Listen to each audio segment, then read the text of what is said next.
a large graveyard. I may be walking on smooth green grass now, but 150 years ago, this place was filled with dead bodies, cannonballs, and ligaments and muscles thrown across the plain. It's time to take a walk and learn about our history of the southern half of the United States. These fields were once a bloody battleground.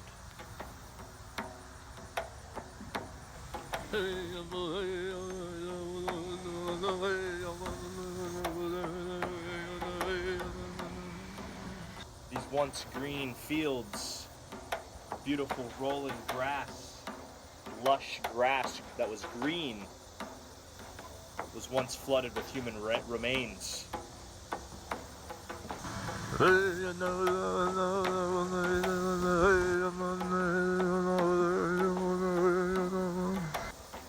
These vast green hills full of lush wildlife. The air was once filled with loud booms, explosions, blasting body parts from here to there.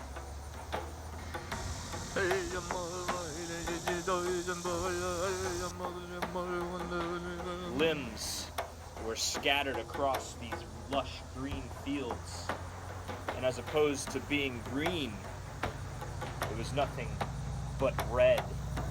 Red with the blood of Confederate soldiers. Red with the blood of the Union. Red with the blood of slaves being beaten and whipped and lynched beneath those trees. Human loss and suffering was the name of the game here only 100 years ago, 150 years ago.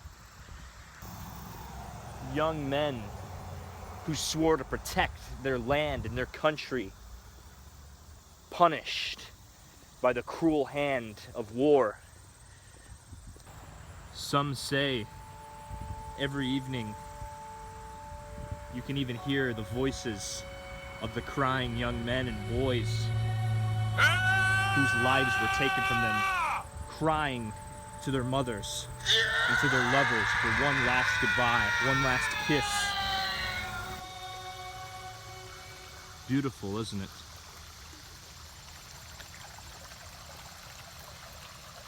You can even see within the Icy Creek. It may smell like new forest and new greenery, but it was once filled with blood and limbs floating downstream, heading to the nearest river to be washed into the ocean.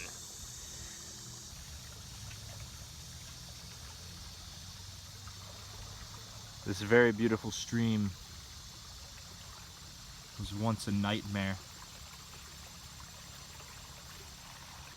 They say soldiers drank from this stream. They've urinated and defecated in these streams, these very streams.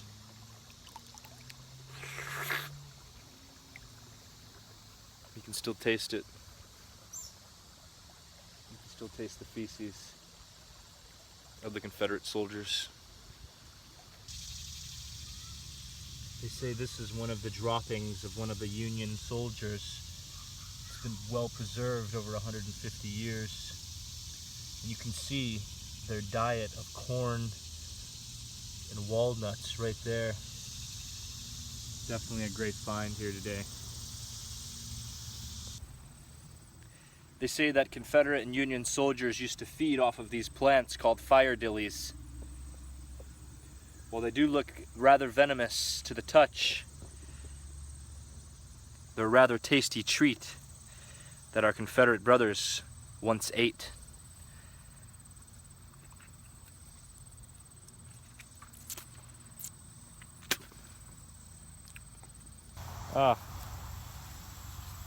This is a very famous spot.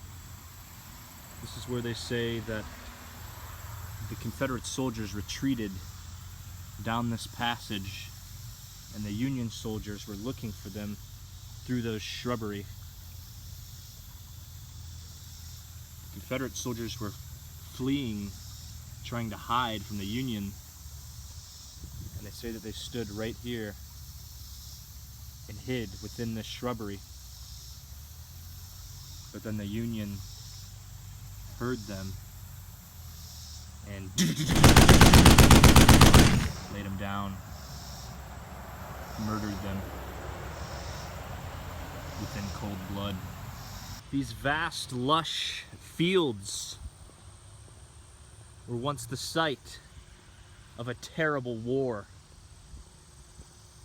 You may hear the screaming of the summer cicada within the oaks. But 150 years ago, you could hear the soft mumbles and cries of the aftermath of the Battle of the South. For freedom. Was this the price they had to pay? You can see nature. It's very kind now. But 150 years ago, nature and natural selection took its toll. Now, there are cranes gathering where hundreds of dead bodies were piled up. They say the crane is a symbol of luck and fortune, but the Chinese say that the crane is a symbol of death.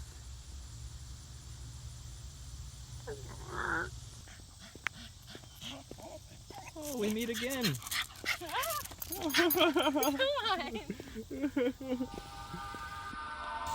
Nature, while it is very beautiful, can sometimes be a grim reminder of our terrible past, and also a reminder of something that we can do about indifference.